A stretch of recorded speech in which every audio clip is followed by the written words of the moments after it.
in terms of believers, may dalisay. Meron po ito, yun o. Yan po yung tinutukoy na dalisay dyan sa bawat panahon. Kung meron mga ganyan-ganyan, ito po, mga dalisay yan. Ito lang po yung may batik sa ages. Yun po. Okay, so meaning, usbong. Sumunod, Philadelphia, usbong, at saka uhay.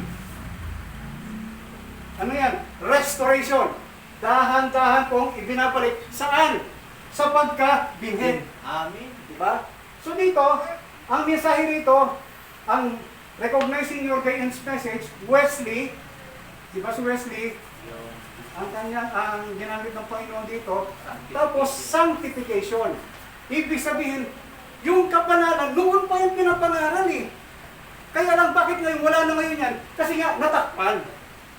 Nakita po ninyo? So, panahon ni Wesley, kung ikaw ay may pananampalataya, nakikita sa gawa. Eh, mahirap kasi lumakad, Kristiyano ka, labas ang puso, di ba? Malaswa eh, di ba? Maglalakad ka na, nakapala ang haba ng islit, di ba? Tapos sabi mo, I am a Christian. Hindi pwedeng gano'n, di ba? Talagang panahon ni Wesley, may kapanalan na yan. Kaya lang, bakit hindi yan na ngayon po na pa-practice? Kasi nga, natakpan yan noong panahon na ito. Ito, no? Gradually po yan. Pagdating dito sa atin, Laodicea, okay? Laodicea, ito na po yan. Usbong, buhay, at binhi. Bunga. Yung bunga po. Yun po yung restoration dyan. Bumalik tayo sa pagka. Ibig sabihin, yung aral dito na dalisay, di ba? Amen. Okay. Pagdating dito, the same na aral doon. Yes. Di ba? Kaya masabi ng Bible, di ba? At sila'y nagsipanapili sa turo at aral ng mga apostoles. So dito po, mga kapatid, yun po yung restoration dito na biblical, no? Luke 8:11, 1 Corinthians 15:36, at saka Marcos 4, verse 26, ano? Sa Laodicea, mga kapatid, ang requirements ng Diyos, ito na. Okay? Dapat po ang aral natin ay kung 100% ito, the same. Kasi hindi naman po pwede kung mais ang tinanim, Palay. ang aanihin dito ay duhat. Diba? Talaga pong kung ano, kung mais yan, talagang mais dito. Ibig sabihin, naka-pattern po yan. Yes. Ngayon, ano po yung significance? Ano po ba yung tinatawag natin kahalagahan ditong panahon natin? Ito na nga po sinasabi natin, no? Spiritual food in due season. Ang Diyos nagluto ng 7 menu sa bawat panahon. Kung nabubuhay ka sa panahon ni Luther, ang hanapin mo si Luther. Dahil si Luther yung waiter. Nakuha nyo? Si Luther ang waiter servidora ng luto ng Diyos. Yan. Para ano po, makasama tayo sa rapture. Tandaan niyo, sa bawat panahon, meron pong mararapture at meron pong maiiwan. Meron pong bride at meron pong foolish virgin. Yes. Ganun po yan, dalawa yan. Sino yung foolish virgin? Yung hindi nakakilala sa mensahero at mensahe. Yes. Pero yung bride na masasama sa rapture, yung nakakilala sa mensahe at sa mensahero. Yun po yung susi. That's the key. Di ba? Pag nakilala mo yung mensahero, makikilala mo yung mensahe, aayusin yung mensahe mo, ibabalik yung pananampalataya mo doon sa original. Naalala po ninyo sabi ng Malakay 4, at ibabalik ang puso ng ama sa anak. Ano po yan? Yung ama doon, Old Testament law. Yung anak doon, grace. Ibig sabihin, yung portion ng ministry ni Elijah ay dalhin yung puso ng mga Hudyo, burahin na yung kanilang paniniwala sa law, batas. At sila ay pumasok sa grace. Amen. Ngayon, yung ikalawang Elijah naman dito na ibabalik yung puso ng anak sa magulang. Tayo po ang mga anak ngayon. Yes. We are living now in these last days. We are the children. Pero ibabalik tayo doon sa aral ng tatay natin. Sino po yon? Yung mga alagad. Kaya po, yan po ang ano niyan. Ngayon, ito po ang napakahalaga dito mga kapatid, itong Laodicea. Kasi dito na po magaganap ang rapture. Tandaan natin mga kapatid, gaya sinabi ko, restoration yan. Panahon ni Luther, kung ito po sa katawan ha, panahon ni Luther, siya ay paa. Ibig sabihin, ang mensahe ni Martin Luther, iikot lang yan sa bukong-bukong, sakong, binti, tita. Yan lang. Yan lang siya magpapakalalim. Tama po. Sapagkat yan po yung requirements ng Diyos sa panahon na ito. Diba? Pagdating ni John Wesley, meron na po siyang tuhod. May mga. Ano po yan? Meron na pong belly. Tiyan. Ang mensahe ni John Wesley, kung nabubuhay ka sa panahon na yan, pusod, large intestine, stomach, belly, bilbil, lahat yan, pwede niya i-break yan. Sana po nakukuha niyo ibig ko sabihin, ha? Amen. Basta patungkol sa tiyan. Alam ba ni Wesley yung mensahe ng Pangulo? Hindi po siya allotted na siya po ang authorized ng mangaral ng Pangulo. Kasi hanggang pangtiyan lang siya. Amen. Okay. Pagdating po dito sa panahon na ito, panahon po ng Pentecostal, meron po diyang bibig. Yan po, yung tongue. Kaya nga marami po nag-speak in tongues, miracles, diba? Yan po sa panahon na yan, yan talaga yung mensahe ng Diyos. Ngayon, pagdating sa ating panahon, nagkaroon na po ng ulo. Tandaan niyo po yung panahon natin, pang-ulo ito. Perfection ito. Ngayon, kaya ang mensahe natin mga kapatid, natatalakay natin yung paa. Tama? Natatalakay natin yung tiyan. Natatalakay natin yung bibig. Pati yung pang-ulo. Bakit? Sagdag po, kabuuan po ito eh. Tama po ba? O, stature of a perfect man o kaya the bride tree. Peace yan. Yung fullness ng bride. Ngayon, yan po ang mensahe dito. Sabi nga dito, may kasabihan niya, na ang new birth is a clear understanding. Amen. Si Martin Luther, siya sinugo ng Diyos dito, meron siyang clear understanding pampaalam. Justification. Tama? Diyan lang siya. John Wesley, ginamit ng Diyos, meron siyang clear understanding, pangtiyan lang. Pero, naipapangaral ni Wesley hanggang paa. Bakit? Tinagdaanan niya yun. Di ba? Pentecostal hanggang bibig. Ang preaching ng Pentecostal, bibig, tiyan, at saka paa. Ibig sabihin niyan, justification, sanctification, and restoration of the gifts. Di ba? Pero pagdating po sa atin, pang-ulo po, kabuuan yan, fullness yan, 100% binhi. Wala pong lipadura, talagang perfect yan, 100% yung aral dito. Meaning, ang ating pong mensahe dito, kabuuan na. Ano yan? Pati po yung clear understanding sa Revelation po, di ba? Revelation. O tandaan niyo mga kapatid, maraming Kristiyano ngayon, tingnan niyo yung Bible, naka-highlight yung Matthew, Mark, Luke, and John. O Gospel, at saka yung Ephesians. Maraming highlight. Pero tingnan niyo yung Revelation, walang naka-highlight. Bakit? Hindi kasi nila alam na talagang sabi ng mensahe mga kapatid na itong panahon natin ito, dapat yan ma-restore talaga yung kabuuan. Meaning, wala pong maililihim sa atin. Hindi ang halimbawa. At sige lang natin. Sa Magnolia, di ba? Pagka ikaw manliligaw, siyempre kung ano yung mga sikreto mo, sasabihin mo sa kanya. Di ba? I-reveal mo yan. Alam ka naman na maglilihim mo sa ulan pa lang. Hindi na maganda yung relationship nyo. Di ba? Meaning, ang paghahayagan lang ng sikreto dito para maunawaan ko ang kabuuan, walang iba po yung nobya ni Kristo. God bless us. Amen. Praise the Lord. Sige po, sunod po tayo. Pastor Rene, kayo po yung nakita ko kanina ng Tomas. Sige po, 10 minutes po.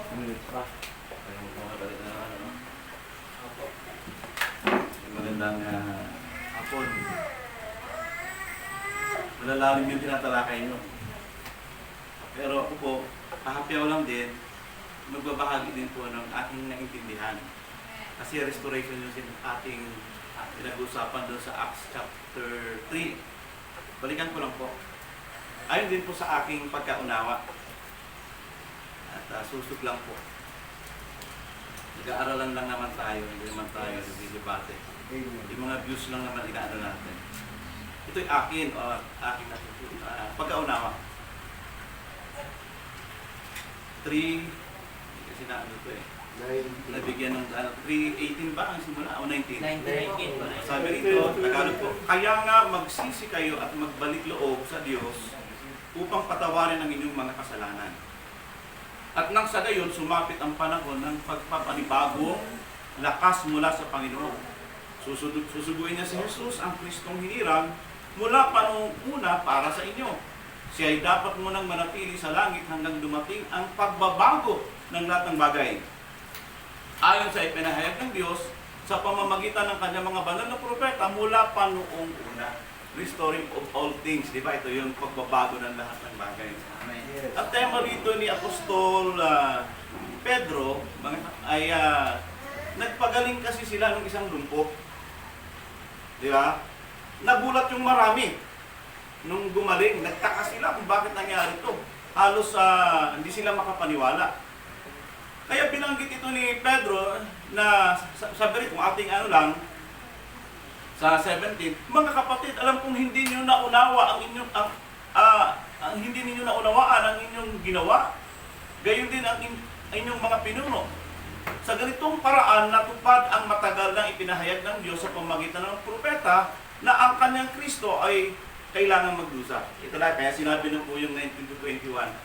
Ang aking pong pagkaunawa dito sa restoring of all things, sa millennium ba po ito?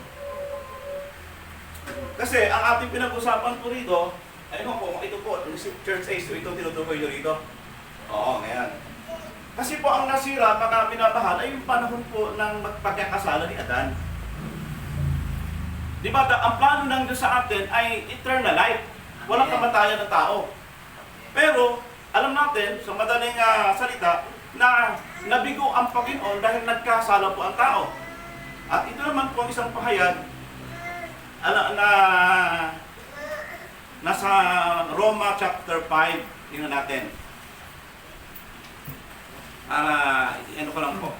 Roma 5. Roma 5. Ang talata po ay dito sa 12. Ang kasalanan ay pumasok sa sanlibutan at sa pamamagitan ng isang tao. At ang kamatayan pumasok sa pamamagitan ng kasalanan. Dahil dito lumaganap ang kamatayan sa lahat ng tao sapagkat ang lahat ay nangagkasala. Mahaba pa po yan. Nung magkasala po ang tao, mga minamahal, pinalayas po sila sa Garden of Eden. Amen. Nasira yung plano ng Panginoon. Di ba? Nasira. Kasabay ng pagkasirang ito, umusbong po yung tinatawag nating lahat po. Ang babae kailangan maghirap sa panganak, ang tao kailangan maghanap buhay kasi nagsasaka na sila. At pumasok na lahat ang mga bagay na tinatawag nating bunga ng kasalanan. Yon. Ngayon po, matagal na po itong inihula ng mga propeta sa lumang tipan. Hanggang sa nagkaroon po ng kautusan. At ginamit nila ang 10 utos para ayusin po ang lahat ng bagay para sa kaligtasan. Pero ang tao po'y nabigo sapagkat wala hong makatupad ng 10 utos. Tama. Pero kailangan natin balikan, paano ba i-restore ng Diyos ang kanyang mga lingkod? Dahil doon sa pagkakasala, pumasok lahat itong kasiraan na to. Hanggang ngayon, pinagdadurusahan pa rin natin. Ngayon, pasok tayo sa church age. Dumating po ang pagkakataon na ang Kristo po ay namatay sa krus. Ano ba dahilan ng kanyang pagkamatay? Ito po ang gusto kong ibigay sa atin, na ang dahilan po nito ay hindi lamang kaligtasan, kundi i-restore ang lahat ng bagay na nasira. Tama. Ito dito rin sa aklat ng Roma 5, verse 1. Sapagkat napawalang sala na tayo sa pamamagitan ng ating pananampalataya. Mayroon na tayong mapayampang kaugnayan sa Diyos sa pamamagitan ng ating Panginoong Jesucristo. Sa pamamagitan ng pananampalataya kay Jesus, tinamasa natin ang kagandahang loob ng Diyos. Tayo nagagalak dahil sa pag-asang tayo'y makakabahagi sa kanyang kaluwalhatian. Hindi lamang iyan, kinagagalak din natin ang mga kahirapang ating tinitiis. Dahil alam natin ito'y magbubunga ng pagtsatsaga. At ang pagtsatsaga magbubunga ng mabuting pagkatao. At ang mabuting pagkatao ay magbubunga ng pag-asa. At hindi tayo nabibigo sa pag-asang ito sapagkat ang pag-ibig ng Diyos ibinuho sa ating puso sa pamamagitan ng Espiritu Santo na ipinagkaloob sa atin. Huwag ka nang ituloy, mahaba na dyan. Ang dulo niya, inialay ng Panginoon ang kanyang buhay para tubusin tayo at i-restore tayo sa lahat ng kasiraan na ating pong dinaranas. Amen. Na bunga nung lumang tipan po na ginawa ni Adan. Si Adan po nagbunga ng pagkasira. Pero ang nagkatawang taong Kristo nagbunga ng espiritual na pagkabuhay, yung namatay, binuhay. Restoration po yun. Tama. At kailan po matatamas ang restoration, mga minamahal? Yung Eden na nasira po dito sa in the beginning, i-restore po niya sa millennium. Yes. Okay. Kasi kung ang sinasabi natin, i-restore lang yung mga batik-batik rito, wala ho yun eh. Alam natin na yung mga batik-batik dyan, ang 7 churches po ay pagpapakita ng klase ng mga Kristiyano na naglakbay po sa haba ng panahon. May pure dyan. Yung church pure yun. Yung mga nag-ingat. Yung mga walang dungis. Yung mga walang kulubot. Di ba? Yun yung nakatawid eh. Alam natin na nabatikan ito, sino yung nagbatik? Mga false doctrine. Mga false religion. Mga ano ng tao, kanilang mga sariling mga mga gawa nilang doktrina. Tradisyon. Na maayos na ipinakita ng Kristo na aral ng ating Panginoon, pero binago ng mga tao, especially yung RCC. Nandiyan yan, pasok mo po yan eh. At marami po. Naglitawan po yan hanggang sa dumating po yung panahon ng kadiliman, lalong nagdilim. Pero yung pure, nandun pa rin po, nagpapatuloy. Yung tunay na Kristiyano, hindi po nawawala yun. Hindi dito totoo na sila po ay nawala o natalikod, sabi ng Iglesia ni Cristo. Hindi po, nanatili. Nagtipon sila sa isang katakom, sa mga ilalim ng mga yungib, para sila po ay magpatuloy hanggang sa ating panahon. Nagtagumpay naman po, sapagkat tama po sinabi ng Panginoon dito sa kanyang salita, that the gates of hell cannot prevail against it. Sino tinutukoy? Ang Iglesia ng Panginoon. Ngayon, yung restoration po, wala pa rito. Kasi po, ang restoration po, millennium pa po yun. Tingnan niyo po in Revelation chapter 21.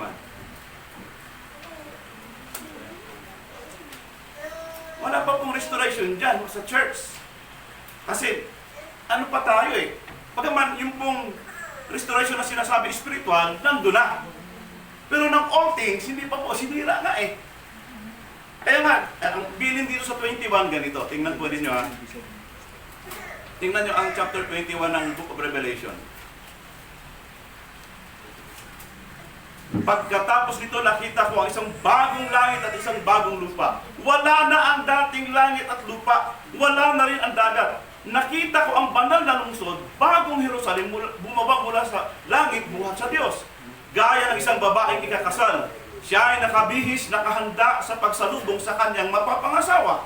Narinig ko ang isang malakas na tinig mula sa trono. Tingnan ninyo, ang tahanan ng Diyos ay nasa piling ng mga tao. Maninirahan siyang kasama nila at sila'y magiging bayan niya.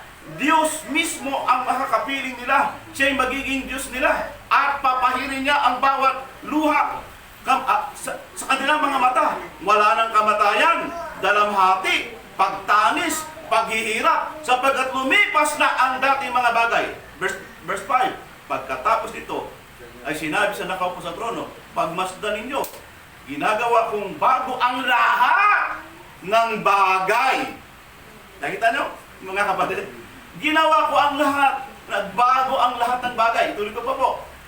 At sinabi niya sa akin, isulat mo, sapagkat maaasahan at totoo ang mga salitang ito. Amen. Sinabi rin niya sa akin, naganap na ako ang Alpha at ang Omega, ang simula at ang wakas. Yung simula nasira, pero yung wakas ni-restore. Ito yung restoring of all things. Sa millennium po yun. Bakit? Yung nasirang Eden, ipaparadas po sa atin. Yun. Wala nang pagluha, wala nang sakit, wala nang kamatayan, wala nang gutom. Na nasira, naong magkasala po ang tao. Yun po ang restoring of all things. Marami pa po, pero wala na yata po. May oras po ba? Kunti na lang. Kaya nga po, 30 seconds daw, stop. Sige. tingnan po ninyo. Ang church po, binigyan po ng diin ni Apostle Paul kung paano natin maiingatan yung ating sarili. Ito po sa mga gawa 20:28. Tingnan po ninyo. Mga gawa 20:28. Para makapag-ingat tayo. Kasi, alam natin, nandito tayo sa panahon na yung mga batik-batik nandyan kasama natin. No? Wala talaga tayong maaasahan. May gutom pa tayo. Meron pa tayong pagtitiisan. May pagluha pa. Walang restoring dyan. Ang restoring po ay millennium po. Yan natin na nyo. Sa verse 28, ay ganito po ang pagkakasabi ni Apostol Pablo. 20:28, ang sabi niya rito ay ganito.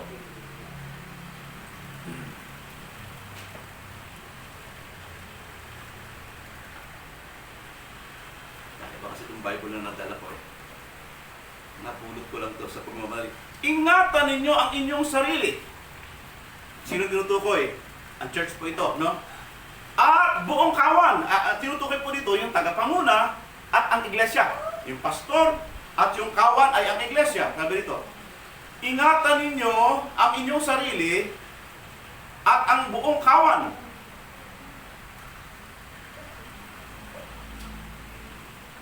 Na inilagay ng Espiritu Santo sa inyong pangangasiwa. Pangalagaan ang iglesia ng Diyos na kanyang tinubos sa pamamagitan ng kanyang dugo ng kanyang anak. Ito pong, sa isang banda po, yung restoration po, naranasan na po nating mga sumasampalataya. Especially yung iglesia. Sino ba yung iglesia ang tinutukoy?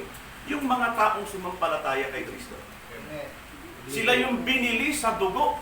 Sapagkat kung walang pagkatigis ng dugo, ayon sa Hebreo 9:22, walang kapatawaran.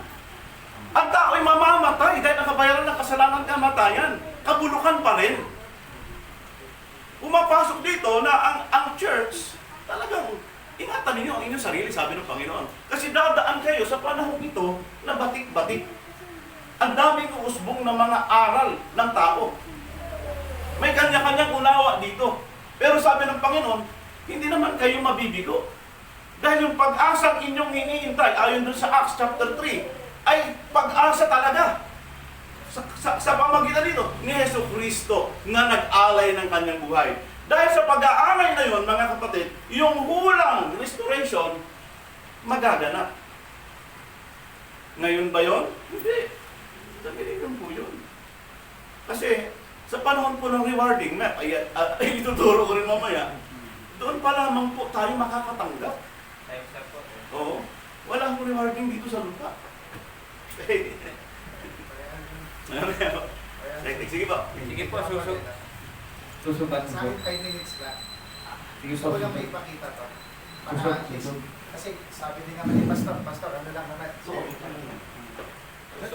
Basta't latag lang. Actually, Pastor, no, hindi ko po ano yan, hindi ko sinasabi yung stand. May talata po sa Bible na Matthew 17:11. Sabi doon, truly John will restore. So he used the word restore all things. Okay, let's go to the word restore. The word restore is from the, ano yan yung may nasira. Yes. Okay. Pagka sinek natin ang salitang restore sa original na pagkasalin sa kanyang salita, ito ay apokatistemi. Ang ibig sabihin nito ay restore or again. So the same essence and may nasira tas babalik. Hindi ako disagree na Eden yung ibabalik. The same as the condition of Eden before sa millennium. Pero maraming bagay yung sabi niya, truly John will restore all things. Yes. Pag sinabing all, agree tayo, may restoration sa sanlibutan, sa world. Yung mismong condition ng yung climate, lahat yon. Yung tubig, yung 4 rivers na ngayon natuyo. Ang natitira na lang yung Euphrates River, tsaka yung, I think, Gihon. Ilog. Kasapan na lang yun. Yan. Yung condition ng earth, talaga pong ibabalik yon. Right? Tama po yan. Millennium yan. Pero when you say this verse, hindi natin pa pwedeng alisin. Sabi niya, truly, si Jesus mismo nagsabi, Elijah po yan. Elias, Elias. So he's talking to John. Yung una, pag check niyo yung context, binabanggit daw niya, sabi ng mga apostol, he's talking to John. So Elias truly shall restore all things. Did Elijah restore the earth or not? Of course, hindi si Elias ang topic kung ang pag-uusapan, restoration of the earth.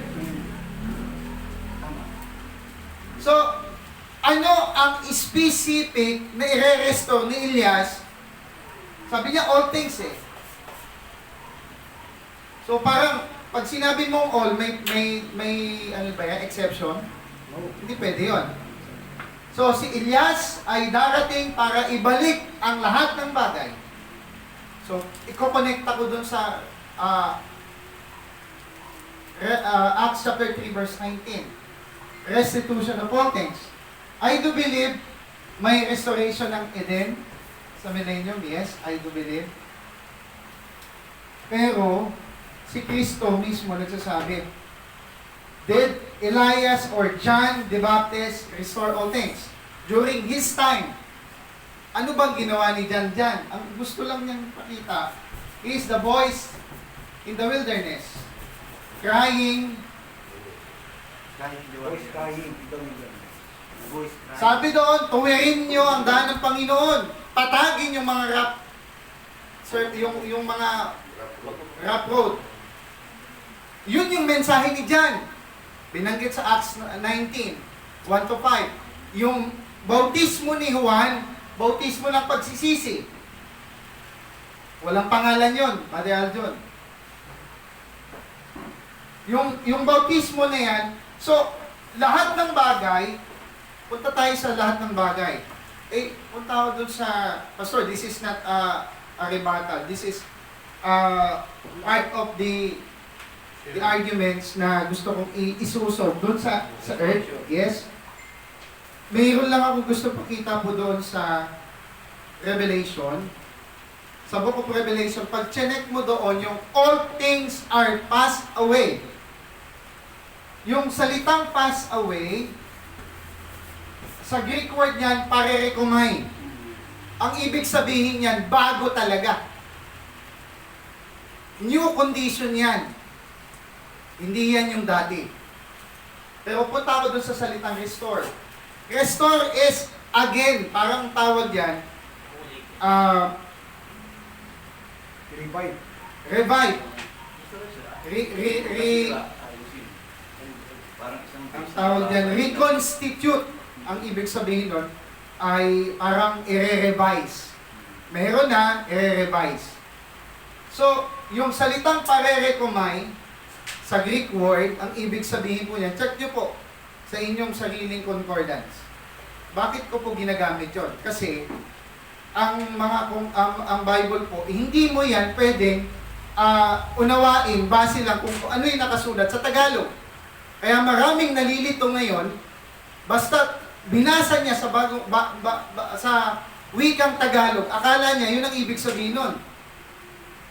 Bakit mahalagang intindihin yung original na pagkasulat? Kasi pagka Greek word ang pinag-uusapan, maraming ibig sabihin na hindi dapat siya alisin, kundi dapat siyang pagtagni-tagniin sa Bible. Take note, binabanggit lagi ito ni Pastor Genix. Hindi pwedeng mag-contrary ang mga talata sa kapwa niyang talata. Amen. So, did John the Baptist restore all things? Pag sinabing all things, kasama dapat yung earth. Kasama dapat yung kondisyon ng tao sa Panginoon. Hindi ba si Kristo po ang reconciliation natin sa Diyos? Sabi doon, sino yung may espiritu ng reconciliation? That's synonyms to restoration. Reconciliation sa Diyos. Meron tayong dating relasyon sa Diyos. Amen. Ibabalik ulit yon sa Kanya. Yes. So, ang aspeto pala ng restoration, tama si Pastor. Sa millennium, mayroong restoration. Pero hindi lamang millennium. Eternally. Mayroong kondisyon. Sabi ko nga kanina, una, may binago-bago doon. Ibabalik yung tunay na purong aral. Binanggit na kanina yan. Yung puso ng tao sa Diyos, ibinalik. That's part of restoration. Yung kondisyon, yung climate natin, Ozone yung layer. init, yung ozone layer. May aspeto po yan. Kung dati baha yung ginamit, tubig, sisirain ng Diyos ulit ito eh. Sa apoy. The same earth. No? Pero nawala na yung luma. 2 Corinthians 5:17. Ang mga na kay Kristo, parerekomay yung mga dating bagay na umalis na, nawala na. So, tama si Pastor dyan, agree ako, pero hindi natin pwedeng disregard to. Mayroon tayong restoration sa Diyos. Tayo mismo sarili natin. Kung tayo nang hina, i-restore ka ulit. Kaya nga ang premise ko, pag salitang all things, pag lahat ng bagay, dapat kasama yung earth. Lahat. Lahat eh. Pag sinabing lahat, without exception. Pero sa aspeto na to, may specific na gustong sabihin ng Panginoong Hesus. Si Elias o si Juan ba, na Bautista, na isauli niya ba talaga ang lahat ng bagay? Hindi po. So may isa palang Elias na tinutukoy si Kristo na magsasauli ng lahat ng mga bagay. Eh, sa panahon niya ng Panginoon, may isasauli daw eh. Dito po yan ha, hindi pa dumadating ang church. Pero sinabi dyan, sa konteksto ng Matthew 17, si John ang tinutukoy daw, sabi ng mga disciples. Pero ito yung tanong ko sa inyo. This is reading between the lines. Hindi mo makikita sa Bible to, pero doesn't mean hindi biblical. Ang tanong, na-restore ba talaga ni John ang lahat ng bagay? Hindi niya na-restore. May darating pa sa spirito ni Elias na magsasauli ng lahat ng mga bagay. Yun na lang, Buddy Aldo. Pag sinanong na lang sa akin, saka ako sasagot. May Susok lang. follow up. May follow up. Follow up lang. Susog daw, susog. Hindi ito data. Tama din si Pastor. Meron nga ritong restoration. Ama po yun. Pero, ito pong Matthew chapter 7 verse 11 po. Iibukin ko lang po yung talata para mabuho natin. Sabi rito, verse 11. Sumagot siya, darating nga si Elias upang ihanda ang lahat ng bagay. At sinabi ko sa inyo, dumating na si Elias, ngunit hindi siya kinilala ng mga tao. At ginawa nila kay Elias ang gusto nila. Kaya tulad ng ginawa sa kanya, pahihirapan din nila ang anak ng tao. Naunawaan ng alagad na si Juan na tagapagbautismo ang tinutukoy niya. Alam niyo po, tama rin si Pastor Fernan, walang kakayanan si John na i-restore ang lahat ng bagay. Manapa yung salitang restore po rito, hindi po tumutukoy doon sa pagbabago. Kundi, yung salitang restore dito na ginamit ay ihanda. Kasi nga, nasira na po ang lahat ng bagay, mga kapatid. Kaya nga, pagdating dito po sa panahon po ng church, si John ang tagapaghanda ng Kristo na siyang magsasaayos ng panahon yan. Kaya nga, ang tawag po dito, process of restoration. Proseso, hindi ho yan ang restoration of all things. Kasi nga, ang millennium po, yung new heaven and earth, yun po ang kaganapan ng all things. Yun lang naman po akin. Opo. Process of restoration lang po dito. Kasi si John hindi kaya. Si Kristo yung tinutukoy niya. Inihahanda lang niya. Kasi ito ang magre-restore ng all things. Sige po, wait daw po yung time. Brother Margilan, kayo na po. Mainit ang ating usapan. May? Hindi yan. Ibig sabihin lang yung God may buhay. May init. Pwede ko try mo lang yan. Huwag mo nang isama yung oras ko. Muna. Pero kasi ilalagay ko lang yung types ng shadow, no? Saka yung para makita natin.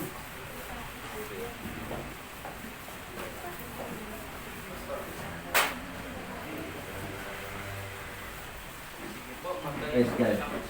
So, yung condition ng earth before ay talagang perfect doon sa creation. Tama? Amen. Sana yung Ando sa baso. Yun sa green. So yung unang creation ng earth, Brad.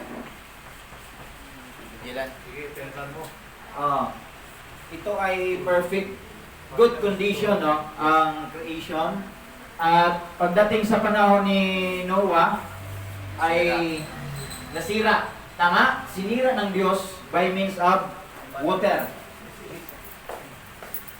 And then, darating yung araw ay magkakaroon tayo ng Armageddon at susunugin ang lupa. Tama? By fire. At doon sa eternal age ay ibabalik yung original condition ng earth nang pinasimulan na maganda yung creation ng Panginoon. There is no more curse, there is no thirst.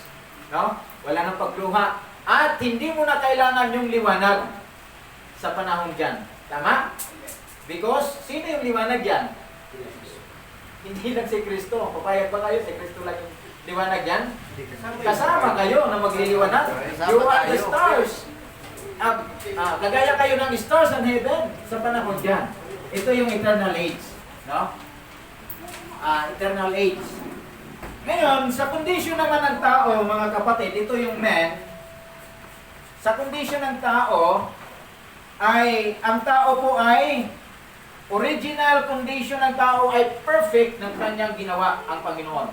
Right? Amen. At ang nangyari, dahil nga nahulog sa kasalanan, anong ginawa? Kailangan ng Panginoon ay justified. Tama? By water. Justification by water.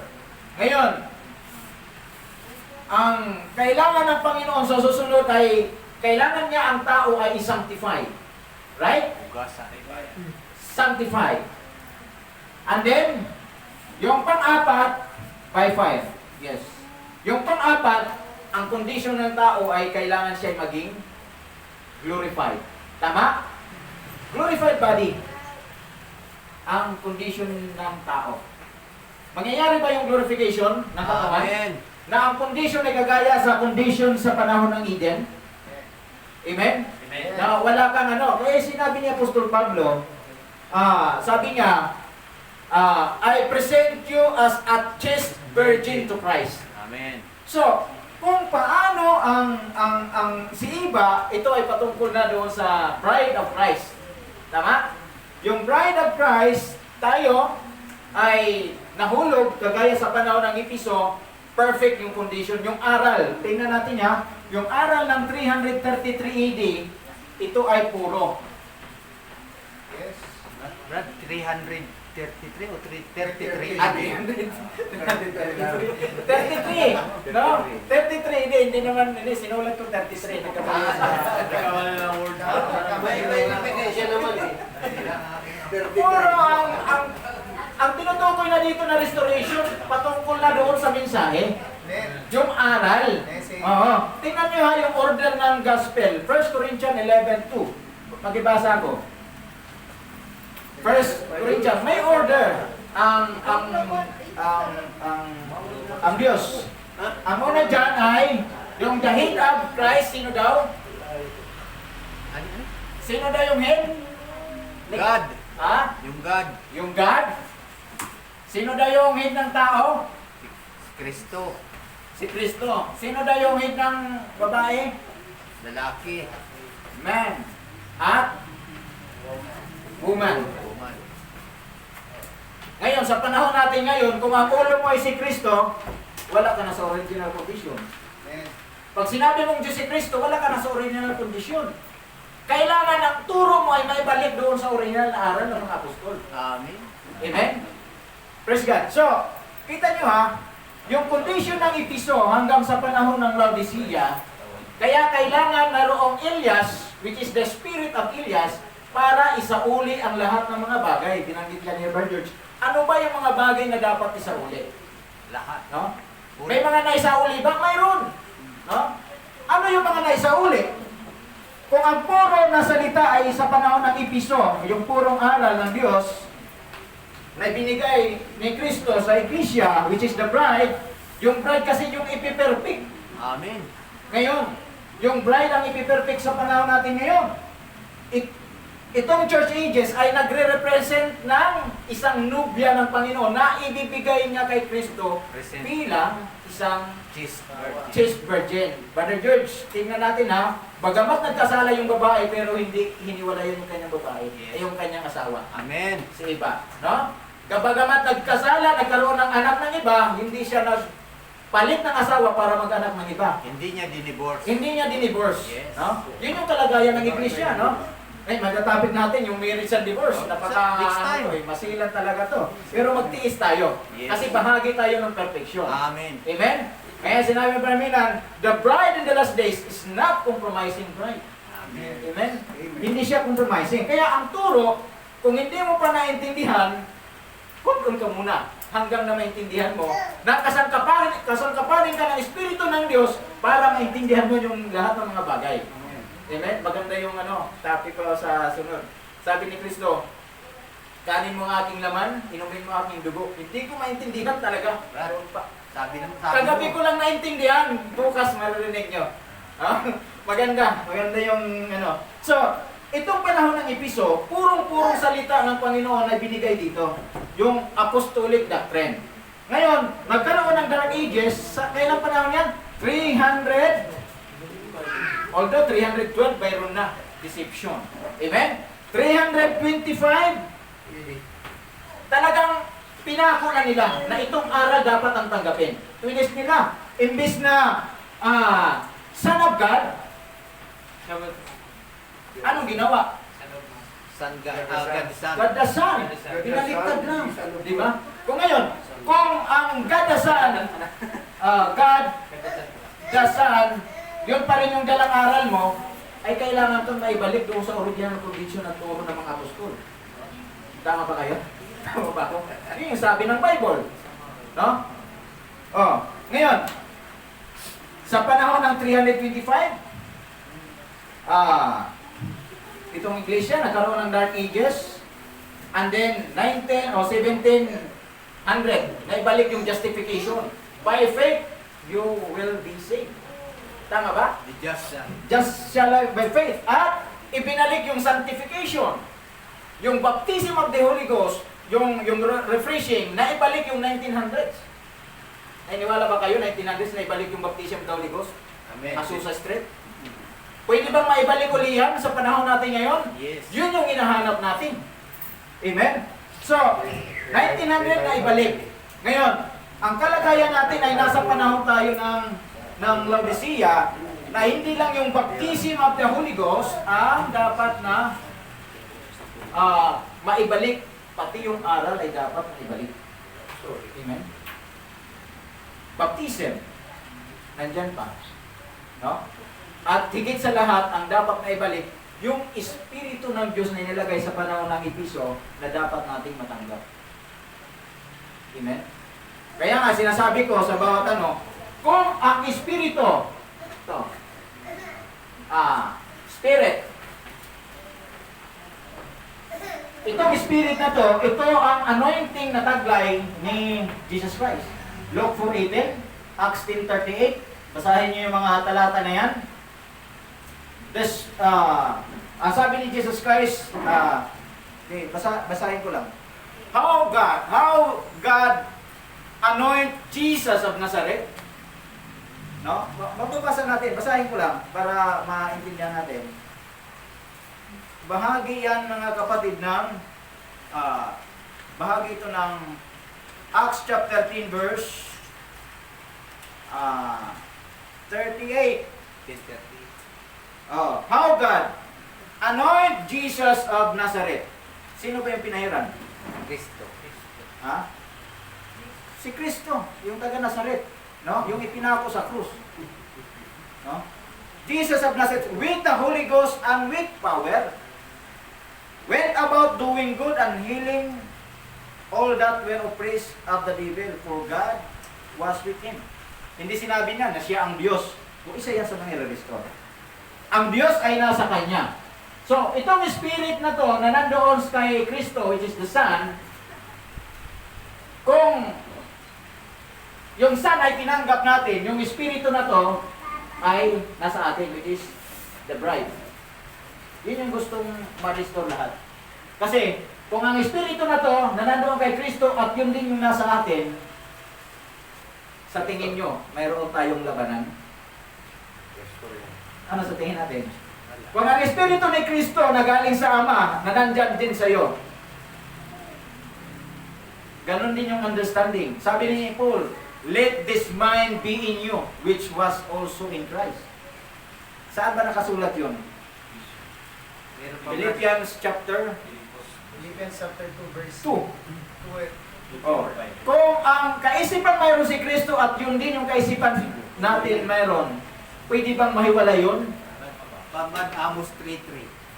Oh. Except they agree, they were not, hindi sila makakalakad pag hindi sila nagkasundo. Tama?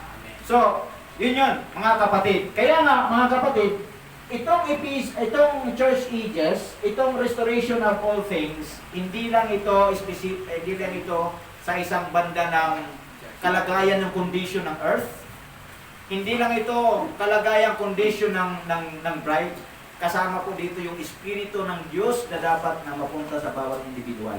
Full. Sa atin. Yung fullness, sinabi doon sa Ephesians chapter 4 na unto a perfect man. No? Hindi pa tayo perfect man. No? Ang perfect man natin ay yung glorification. Mga kapatid. Right? Glorification. Hindi ka mag-glorified kung ang ating mind ay corrupt. Tama? Ang sinabi ni Apostol Pablo dito, ang sabi niya sa 2 Corinthians chapter 11, ito yung sabi niya, mga kapatid. For I am jealous over you with godly jealousy, for I have espoused you, pinapag-asawa. Sino yon? Tayo. Espouse you to my husband, that I may present you as a chaste virgin to Christ. Sino yung ipipresent as a chaste virgin to Christ? Di ba yung bride? Naniniwala ba kayo na bride ang ipipresent kay Kristo as a chaste virgin to Christ? Eh, paano ka ipipresent kung sabi ni Brother George ay spotted? No? Batik-batik. Spotted. Wrinkles, pati turo mo may wrinkles. May spotted. No? We must go back into the original condition, turo ng mga apostol. Kasi doon ka lang magkakaroon ng buhay na walang hanggan. Basahin ko lang bro, basahin ko lang para maano nila.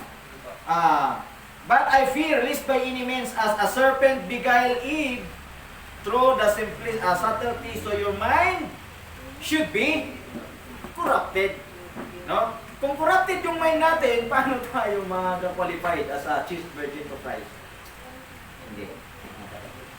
Okay, thank you. God bless you all. Ayan, thank you po sa yung gagawin dyan. Sige po. Sino po pong sige po, brother. Ay, kanta ko na ito.